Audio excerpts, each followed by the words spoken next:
136 বছরের পুরনো বাঁকড়া মসজিদে আজ থেকে বন্ধ হয়ে গেল নামাজ পাঠ। কলকাতা বিমানবন্দরের দ্বিতীয় রানওয়ের কাছে রয়েছে 136 বছরের পুরনো এই বাঁকড়া মসজিদ। সেখানে আজ থেকেই বন্ধ করা হলো এন্ট্রি পাস দেওয়া। কর্তৃপক্ষের দাবি, কলকাতা বিমানবন্দরের ভিতরে মসজিদের নামাজ পাঠ বন্ধ রাখা হয়েছে নিরাপত্তার কারণে। বিমানবন্দর চত্বরে অবস্থিত 136 বছরের পুরনো বাঁকড়া মসজিদটিকে নিরাপত্তার কারণে বিমানবন্দর সীমানার বাইরে স্থানান্তরের সিদ্ধান্ত নিয়েছে রাজ্য ও কেন্দ্র সরকার। সরকারের বক্তব্য, রানওয়ে থেকে মাত্র 165 মিটার দূরত্বে এই মসজিদটি রয়েছে, তাই বিমান চলাচল ও জরুরি অবতরণের ক্ষেত্রে বড় বাধা হিসেবে কাজ করছিল মসজিদ। পাশাপাশি মুখ্যমন্ত্রী, প্রধানমন্ত্রী, স্বরাষ্ট্রমন্ত্রী সহ ভিভিআইপিরা এই বিমানবন্দরে সবসময় যাতায়াত করছেন। সেখানে নিরাপত্তার একটা প্রশ্ন তো থেকেই যাচ্ছে, জানালেন বিধায়ক সৌরভ শিকদার। এয়ারপোর্টের মেন বিল্ডিং অত দূরে, এইখানে পেছন থেকে সাইডগুলো ট্যাক্সি করে, দেখুন এই যে পেছনে সব লাইটের তেল দেখা যায়। সামনেটা এই মোবাইল, তো এই তো সামনে মোবাইল ঢুকে দিয়েছে। কেউ যখন ঢোকে, এই ঢোকার একমাত্র আধার হচ্ছে যে মানে আধার কার্ড দেখিয়ে ঢোকে, যাতে বাসা দিয়ে পেনশন থাকলেই হয়।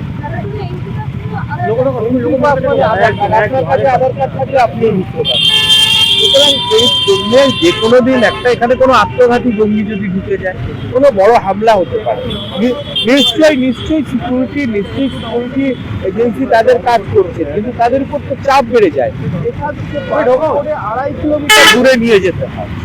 তো সুতরাং এই ব্যাপারটা আমরা কনসার্ন বটেই, এবং রানওয়ে সম্প্রসারণও যেহেতু এর জন্য আটকে আছে, এই বিষয়টা নিয়ে আমরা মিটিং করেছি। আপাতত নামাজ বন্ধ।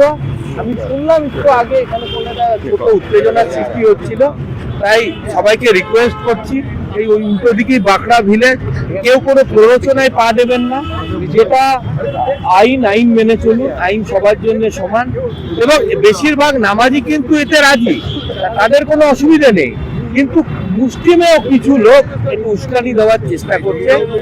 জমিটা তো একদমই ওদের নেই, এটা ইটস আ ক্লিয়ার এনক্রোচমেন্ট। এটা airport authority of India group, এদের কোনো রেকর্ড নাই। এরা বলছে 136 বছর আগে এখানে মসজিদ ছিল, আর কোনো দলিল আছে, দস্তাবেজ আছে? 136 বছর আগে দিয়ে তো এখান থেকে ওই যশোর রোডে যাই।